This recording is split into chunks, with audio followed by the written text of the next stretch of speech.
ಮಹಾರಾಜ ತಾನು ಚಕ್ರವರ್ತಿ ಅಂತೇಳಿ ಘೋಷಣೆ ಮಾಡಬೇಕು. ಅಶ್ವಮೇಧ ಯಾಗ ಅಂತ ಹೇಳಿದ್ರೆ ನಾನು ರಾಜ, ರಾಜಾದಿರಾಜ ಅಂತೇಳಿ. ಆದರೆ ಆ ಯಾಗದಲ್ಲಿ ಒಂದು ವಿಧಿ ಇದೆ. ಏನು ವಿಧಿ ಇದೆ? ಆ ವಿಧಿಯ ಪ್ರಕಾರ ಪ್ರಾಚೀಂ ಹೋತ್ರೇ ದದೌ ರಾಜ ದಿಶಂ ಸ್ವಕುಲವರ್ಧನ ಅಧ್ವರ್ಯವೇ ಪ್ರತೀಚಿಂತು ಬ್ರಹ್ಮಣೇ ದಕ್ಷಿಣಾಂ ದಿಶಂ. ಭಾಳ ವಿಚಿತ್ರ ಅನಿಸುತ್ತೆ ಈ ವಿಧಿ. ಅವನು ರಾಜಾದಿರಾಜನಾಗಲಿಕ್ಕೆ ಯಾಗ ಮಾಡ್ತಿರೋದು. ಆದರೆ ಅವನು ವಿಧಿ ಪ್ರಕಾರ ಏನು ಮಾಡಬೇಕು ಅಂತ ಹೇಳಿದ್ರೆ, ಅವನು ಎಲ್ಲ ರಾಜ್ಯವನ್ನು ಯಾರು ಯಾಗವನ್ನು ಮಾಡ್ತಾ ಇದ್ದಾರೋ 4 ಜನ ಅವರಿಗೆ ದಾನ ಮಾಡಿಬಿಡ್ಬೇಕಂತೆ. ಪೂರ್ವ ದಿಕ್ಕಿನ ರಾಜ್ಯಗಳನ್ನು ಯಜ್ಞದ ಹೋತೃವಿಗೆ ಅವನು ದಾನವನ್ನು ಮಾಡಬೇಕು. ಪಶ್ಚಿಮದ ರಾಜ್ಯಗಳನ್ನು ಅಧ್ವರ್ಯುವಿಗೆ ದಾನವನ್ನು ಮಾಡಬೇಕು. ಯಾರು ಬ್ರಹ್ಮಸ್ಥಾನದಲ್ಲಿದ್ದಾನೋ ಅವರಿಗೆ, ಆ ಋತ್ವಿಜರಿಗೆ, ಬ್ರಹ್ಮಸ್ಥಾನದಲ್ಲಿರುವಂಥ ಋತ್ವಿಜರಿಗೆ ದಕ್ಷಿಣದ ರಾಜ್ಯಗಳನ್ನು ದಾನ ಮಾಡಬೇಕು. ಉದ್ಗಾತೃವಿನ ಸ್ಥಾನದಲ್ಲಿ ಇದ್ದಂಥವರಿಗೆ ಉತ್ತರದ ರಾಜ್ಯಗಳನ್ನು ದಾನ ಮಾಡಬೇಕು. ಅಂದರೆ ಆ ಕ್ಷಣದಲ್ಲಿ ಅವನು ಎಲ್ಲ ಕಳ್ಕೊಂಡ್ಬಿಡಬೇಕು. ಈ ರೀತಿ ಗೊತ್ತಾರೆ ನಾವು ಯಾಗ ಮಾಡಿಸ್ತೀವ. ಯಾರಾದರೂ ಯಾಗ ಮಾಡಿಸೋರು ನಿಮ್ದೆಲ್ಲ ಆಸ್ತಿ ದಾನ ಮಾಡಬೇಕು ಅಂದರೆ ಯಾಗವೇ ಬೇಡಪ್ಪ ನಮಗೆ ಅಂತ ಅಲ್ವಾ. ನಾವು ಕೊಡ್ತೀವಿ. ದಾನ ಕೊಡುವಾಗ ಭಾಳ ಹುಷಾರಲ್ವ ನಾವು. ದಾನಕ್ಕೆ ಸ್ಪೆಷಲ್ ಐಟಮ್ಗಳನ್ನ ಇಟ್ಕೊಂಡಿರ್ತೀವಿ, ಸ್ಪೆಷಲ್ ಕೌಂಟ್ರ್ಗಳಿರುತ್ತೆ ಅಂಗಡೀಲಿ. ಅವನೇ ಕೇಳಿಬಿಡ್ತಾನೆ, ನೀವು ಯಾವುದಕ್ಕಾದ್ರೂ ಸಮಾರಂಭಕ್ಕೋ ಮದುವೆಗೋ ಮತ್ತು ಮುಂಜಿಗೋ ಅಥವಾ ಯಾವುದಕ್ಕೋ ಬಟ್ಟೆ ತೆಗಿಲಿಕ್ಕೆ ಹೋದಾಗ ಕೊನೆಯಲ್ಲಿ ನಮ್ಮದು ಎಲ್ಲ ಆದಮೇಲೆ ಅವ್ರಿಗೆ ಗೊತ್ತಾಗುತ್ತೆ ಇವನು ಪಂಚೆ ಟವಲು ಎಲ್ಲ ಕೇಳ್ತಾ ಇದ್ದಾನೆ ಅಂದರೆ ದಾನಕ್ಕೆ ಕೇಳ್ತಾ ಇದ್ದಾರೆ ಅಂತ. ಅವ್ರು ದಾನಕ್ಕೆ ಅಲ್ಲಿ ಬಂದು ಅಲ್ಲಿದೆ ಬನ್ನಿ ಕೌಂಟ್ರ್ ಅಂತ ಹೇಳ್ತಾನೆ. ಆ ರೀತಿ ಅಲ್ಲ, ಇಲ್ಲಿ ಎಲ್ಲವನ್ನ ದಾನ ಮಾಡಿಬಿಡ್ತಾನೆ. ಇಲ್ಲಿ ಒಂದು ಶ್ರೇಷ್ಠವಾದಂಥ ಸಂಸ್ಕಾರ ಆಗ್ತದೆ. ಏನು ಸಂಸ್ಕಾರ ಅಂತ ಹೇಳಿದ್ರೆ, ನಮ್ಮ ಮನಸ್ಸು ಎಲ್ಲಕ್ಕೂ ಸಿದ್ಧವಾಗಿರ್ಬೇಕು ಯಾವಾಗಲೂ ಕೂಡ. ಈ ರೀತಿಯಾದ ಸಂಸ್ಕಾರ ಇದ್ದರಿಂದ ಶ್ರೀರಾಮಚಂದ್ರ ನಿನಗೆ ರಾಜ್ಯ ಅಂತ ಹೇಳಿದಾಗ ಒಪ್ಪಿದ. ರಾಜ್ಯ ಇಲ್ಲ ನೀನು ಕಾಡಿಗೆ ಅಂತ ಹೇಳಿದಾಗ ಅದಕ್ಕೂ ಒಪ್ಪಿದ. ಮರು ಮಾತಾಡಲಿಲ್ಲ. ಈ ದಶರಥನಿಂದ ಬಂದಂಥ ಸಂಸ್ಕಾರ ಇದು. ದಶರಥ ಎಲ್ಲವನ್ನು ಕೊಟ್ಬಿಟ್ಟ, ಋತ್ವಿಜರಿಗೆ ಕೊಟ್ಟ.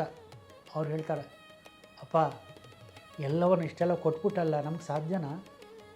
ಇಡೀ ಉತ್ತರ ದಿಕ್ಕಿನ ರಾಜ್ಯ, ದಕ್ಷಿಣ ದಿಕ್ಕಿನ ರಾಜ್ಯ, ನಾವು ಏನಿದ್ರು ಕೂಡ ತಪಸ್ಸು ಸ್ವಾಧ್ಯಾಯ ಮಾಡ್ಕೊಂಡಿರುವಂಥವರು, ನಾವು ವೇದಾಧ್ಯಯನವನ್ನು ಮಾಡುವಂಥವರು, ನಮ್ಮ ಕೈಲಿ ಸಾಧ್ಯ ಇಲ್ಲಪ್ಪ. ನೋಡಿ, ಎಲ್ಲವನ್ನು ಇದ್ದಂಥವನು ಎಲ್ಲವನ್ನು ಕಳ್ಕೊಳ್ಳುವಂಥದ್ದು ಸ್ವಲ್ಪ ಹೊತ್ತಿಗಾದ್ರು. ಆಮೇಲೆ ಏನೂ ಇಲ್ಲದಂಥ ಯಾರು ಅಪರಿಗ್ರಹಿಗಳೋ, ನಿಜವಾದ ಬ್ರಾಹ್ಮಣ ಅಂದರೆ ಅವನು ಅಪರಿಗ್ರಹಿ ಆಗಿರಬೇಕು. ಅವರು ಎಲ್ಲವನ್ನು ಪಡೆಯುವಂಥದ್ದು ಏನಾಗ್ಬೋದು? ಆ ಸಿಕ್ಕಿದ ನನಗೆ ಕೊಟ್ಟ ಒಂದಷ್ಟು ರಾಜ್ಯ ಭಾರ ಮಾಡ್ಬಿಡೋಣ, ಸ್ವಲ್ಪ ದಿವಸ ಕುದುರೆ ಹತ್ಬಿಡೋಣ, ರಥದ ಮೇಲೆ ಕೂತ್ಕೊಂಡು ಹೋಗೋಣ, ಶತ್ರು ಬಂದರೆ ಯುದ್ಧ ಮಾಡಲಿಕ್ಕಾಗುತ್ತಾ ನನ್ನ ಕೈನಲ್ಲಿ? ಅವ್ರು ಹೇಳ್ತಾರೆ, ನಭೂಮ್ಯ ಕಾರ್ಯಮಸ್ಮಾಕಂ ನಹಿ ಶಕ್ತಾಸ್ಮ ಪಾಲನೆ ರಥಾಃ ಸ್ವಾಧ್ಯಾಯಕರಣೆ ವಯಂ ನಿತ್ಯಂ ಹಿ ಭೂಮಿಪಾ.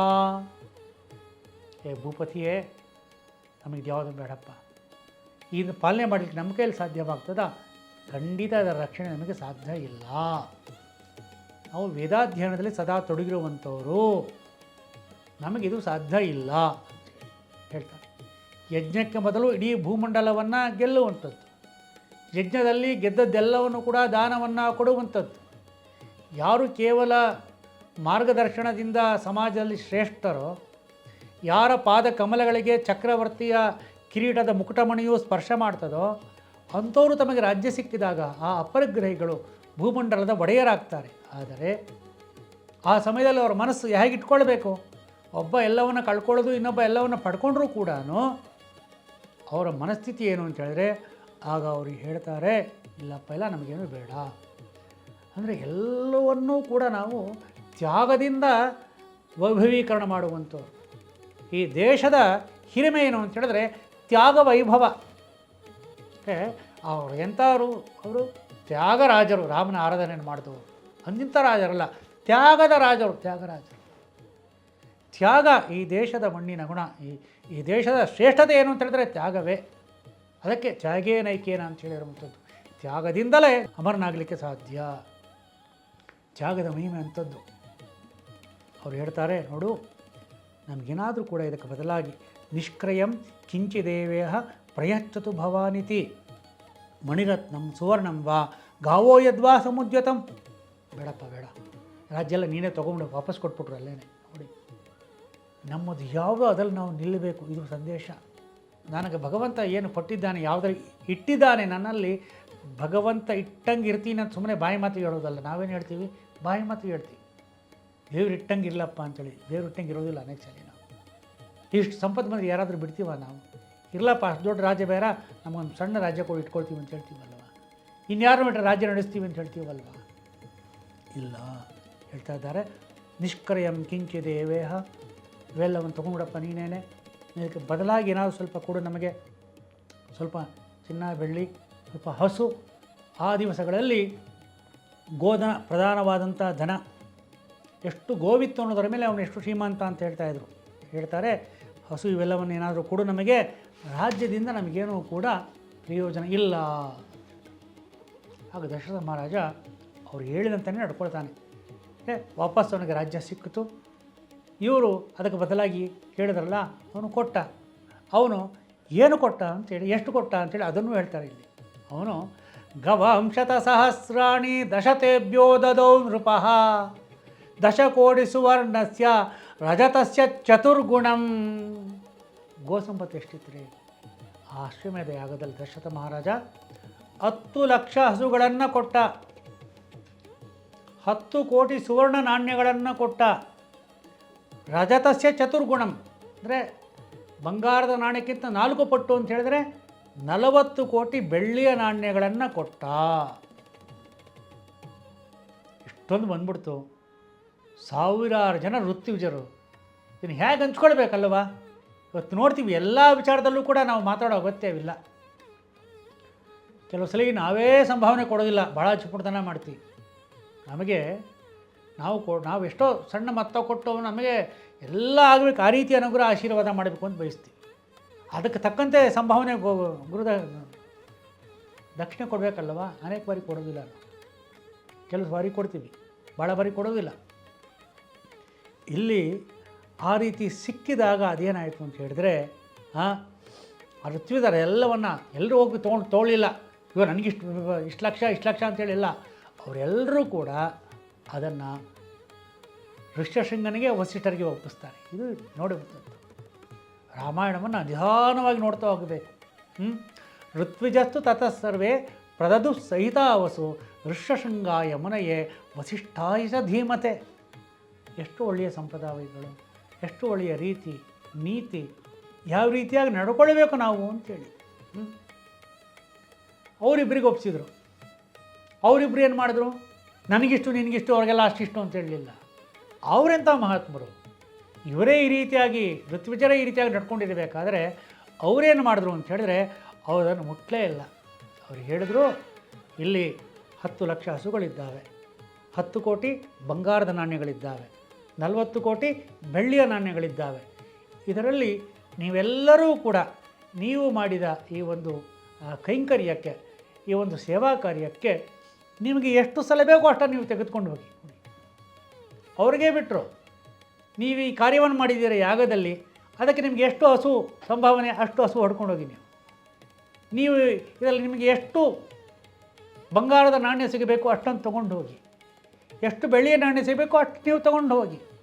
ಮತ್ತು ಒಬ್ಬರೂ ಕೂಡ ಒಂದು ಹಸುವನ್ನು ಹೆಚ್ಚಾಗಲಿ, ಒಂದು ನಾಣ್ಯವನ್ನು ಹೆಚ್ಚಾಗಲಿ, ಒಂದು ನಾಣ್ಯವನ್ನು ಕಡಿಮೆ ಆಗಲಿ ಎಲ್ಲವೂ ಕೂಡ ತತಸ್ಥೆ ನ್ಯಾಯತಕೃತ್ವ ಪ್ರವಿಭಾಗಂ ದ್ವಿಜೋತ್ತಮ ಸುಪ್ರೀತ ಮನಸ್ಸಃ ಸರ್ವೇ ಪ್ರತ್ಯೋಚುರು ಮುದಿತಾಭೃಶಂ.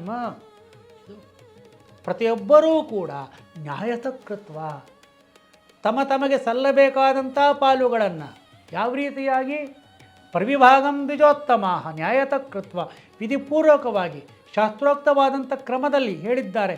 ಯಾರಿಗೆ ಈ ಕೆಲಸ ಮಾಡಿದವನಿಗೆ ಈ ಒಂದು ಪಾರಾಯಣವನ್ನು ಮಾಡಿದವರಿಗೆ ಇಷ್ಟು ಹಸು ಸಲ್ಲಬೇಕು, ಇಷ್ಟು ನಾಣ್ಯ ಸಲ್ಲಬೇಕು, ಇಷ್ಟು ಬಂಗಾರದ್ದು, ಇಷ್ಟು ಬೆಳ್ಳಿಯದ್ದು, ಅಷ್ಟನ್ನು ಮಾತ್ರ ತೆಗೆದುಕೊಂಡು ತಮಗೆ ನ್ಯಾಯವಾಗಿ ಸಲ್ಲಬೇಕಾದ್ದನ್ನು ಶಾಸ್ತ್ರೋಕ್ತವಾದಂಥ ಕ್ರಮದಲ್ಲಿ ತೆಗೆದುಕೊಂಡು ಸುಪ್ರೀತ ಮನಸ್ಸಃ ಸರ್ವೇ ಎಲ್ಲರೂ ಕೂಡ ಹರ್ಷದ ಮನಸ್ಸಿನಿಂದ, ಸಂತೃಪ್ತವಾದ ಮನಸ್ಸಿನಿಂದ ಎಲ್ಲವನ್ನು ಕೂಡ ಸ್ವೀಕಾರವನ್ನು ಮಾಡಿ ಭಾಳ ಸಂತೋಷಿತರಾಗಿದ್ದಾರೆ. ಎಲ್ಲವೂ ಆಯಿತು. ಇಷ್ಟೆಲ್ಲ ಆದಮೇಲೂ ಕೂಡ ಇಲ್ಲಿ ದಶರಥ ಹೇಗಿದ್ದ ಅನ್ನಲಿಕ್ಕೆ ಇನ್ನೊಂದು ಘಟನೆ ನಡೀತದೆ ಈ ಸಮಯದಲ್ಲಿ. ಇದೆಲ್ಲ ಮುಗಿದ ಮೇಲೆ ಒಬ್ಬ ಬಂದನಂತೆ. ಈ ರೀತಿಯಾಗ ದಾನ ಯಾಗ ನೋಡಲಿಕ್ಕೆ ಬಂದವರಿಗೆ ವಸ್ತ್ರ, ದಾನ, ಬಟ್ಟೆ ಎಲ್ಲ ಸಿಕ್ಕಿದೆ. ಆದರೂ ಕೂಡ ಒಬ್ಬ ಎಲ್ಲೋ ಉಳ್ಕೊಂಡಿದ್ದ. ಯಾರು? ದರಿದ್ರಾಯ ದ್ವಿಜಾಯಾತ ಹಸ್ತಾಭರಣಮುತ್ತಮಂ. ಯಾವನೋ ಒಬ್ಬ ಅಗತ್ಯ ಇದ್ದವನು ಇದ್ದಂತೆ. ಒಬ್ಬ ದರಿದ್ರ ಇದ್ದಂತೆ. ದರಿದ್ರ ಅಂದರೆ ಕೆಟ್ಟ ಅರ್ಥ ಅಲ್ಲ, ಅಗತ್ಯ ಇದ್ದವನು ಅಂತೇಳಿ ಒಬ್ಬ ಇದ್ದ. ಅವನು ಬಂದು ದಶರಥನ ಕೇಳಿದ್ದಂತೆ, ನಾವೇನಾದರೆ ಏನು ಉತ್ತರ ಕೊಡ್ತೀವಿ ಹೇಳ್ರಿ? ಎಲ್ಲ ದೊಡ್ಡ ಕಾರ್ಯಕ್ರಮ ಮಾಡಿ ಎಲ್ಲವನ್ನ ಆದಮೇಲೆ ಎಲ್ಲ ಮುಗಿತು, ನನಗೆ ಆಯಾಸ ಆಗಿದೆ, ಹಾಗೆ ಯಾರಾದರೂ ಬಂದು ಸ್ವಲ್ಪ ನಮಗೇನಾದರೂ ಕೊಡ್ರಿ ಅಂದರೆ ಎಲ್ಲ ಕೊಟ್ಟು ಏನು ಹೇಳ್ತೀವಿ ಗೊತ್ತು, ನಮಗೆ ಹೇಳಬೇಕಾಗಿಲ್ಲ, ಯಾಕೆ ಹೇಳಿ, ನಿಮಗೆ ಗೊತ್ತು ಏನು ಹೇಳ್ತೀವಿ ಅಂತ. ಆದರೆ ದಶರಥ ಆ ಬಂದಂಥ ಯಾರು ಅಪೇಕ್ಷಿತನಾಗಿ ಬಂದಿದ್ನೋ ಅವನು ಪ್ರಾಯಶಃ ಹೇಳಿರ್ಬೋದು, ಏನಪ್ಪ ನೀನು ಕೇಳೋಕ್ಕೆ ಬರೋದಿಲ್ವಲ್ಲೋ ಅಂಥೇಳಿ ಅವನು ತನ್ನ ಕೈಯಲ್ಲಿದ್ದಂಥ ಶ್ರೇಷ್ಠವಾದ ರತ್ನಖಚಿತವಾದ ಒಂದು ಆ ಬಂಗಾರದ ಕಡಗವನ್ನೇ ಬಿಚ್ಚಿ ಅವನಿಗೆ ಕೊಡ್ತಾನೆ. ದಶರಥ ಎಷ್ಟು ಎತ್ತರದಲ್ಲಿದ್ದ ಯೋಚನೆಯನ್ನು ಮಾಡಿ ತನ್ನ ಗುರುಗಳಾದಂಥ ವಸಿಷ್ಠರಲ್ಲಿ ಯಾವ ವಿನಯವನ್ನು, ವಿನಮ್ರತೆಯನ್ನು ತೋರಿದನೋ ಆ ದರಿದ್ರನಲ್ಲಿಯೂ ಕೂಡ ಅದೇ ವಿನಯ, ಅದೇ ವಿನಮ್ರತೆಯನ್ನು ತೋರ್ತಾನೆ. ಹೀಗೆ ನವರತ್ನ ಖಚಿತವಾದಂತಹ ಅಮೂಲ್ಯವಾದ ಹಸ್ತಾಭರಣವನ್ನು ಅವನಿಗೆ ಕೊಡ್ತಾನೆ.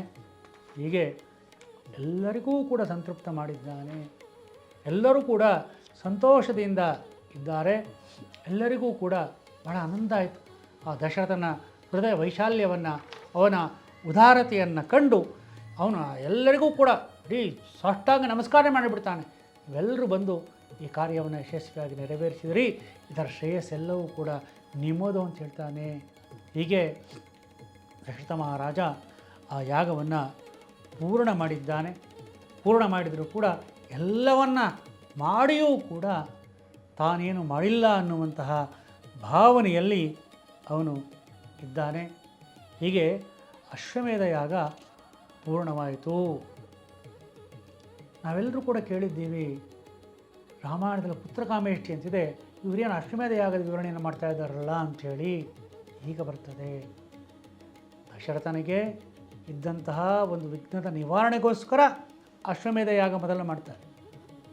ಅದಾದ ಮೇಲೆ ದಶರಥ ಮಹಾರಾಜ ಈ ರೀತಿಯಾಗಿ ವಿನಮ್ರ ಪ್ರಾರ್ಥನೆಯ ಮನೋಭಾವದಿಂದ ಋಷ್ಯಶೃಂಗನೆಲ್ಲ ನೋಡ್ತಾನೆ. ಆಗ ಋಷ್ಯಶೃಂಗ ಹೇಳ್ತಾನೆ, ಮಹಾರಾಜ ಗೊತ್ತು, ನೀನು ವಂಶೋದ್ಧಾರಕ್ಕೋಸ್ಕರ ಈ ಒಂದು ಯಾಗವನ್ನು ನೀನು ಮಾಡಿದ್ಯಾ, ನಿನಗೆ ವಂಶೋದ್ಧಾರಕರಾದಂತಹ ಮಕ್ಕಳು 4 ಮಕ್ಕಳು ನಿನಗೆ ಜನಿಸ್ತಾರೆ, ಅದಕ್ಕೋಸ್ಕರ ಈಗ ಪುತ್ರಕಾಮೇಷ್ಟಿ ಯಾಗವನ್ನು ಮಾಡಬೇಕು ಅಂತ ಹೇಳ್ತಾರೆ. ಆಯಿತು ಅಂಥೇಳಿ ಒಪ್ಕೊಳ್ತಾನೆ. ರೇಗಲಿಲ್ಲ, ಮೊದಲೇ ಅದನ್ನು ಮಾಡ್ಬೋದಾಗಿತ್ತ ಅಂತ ಹೇಳಲಿಲ್ಲ. ಇಲ್ಲ, ಕ್ರಮ ಪ್ರಕಾರವಾಗಿ ಏನಾಗಬೇಕು, ಯಾವಾಗ ಆಗಬೇಕು, ಹಾಗೆ ಆಗುವಂಥದ್ದು. ಶ್ರೀರಾಮ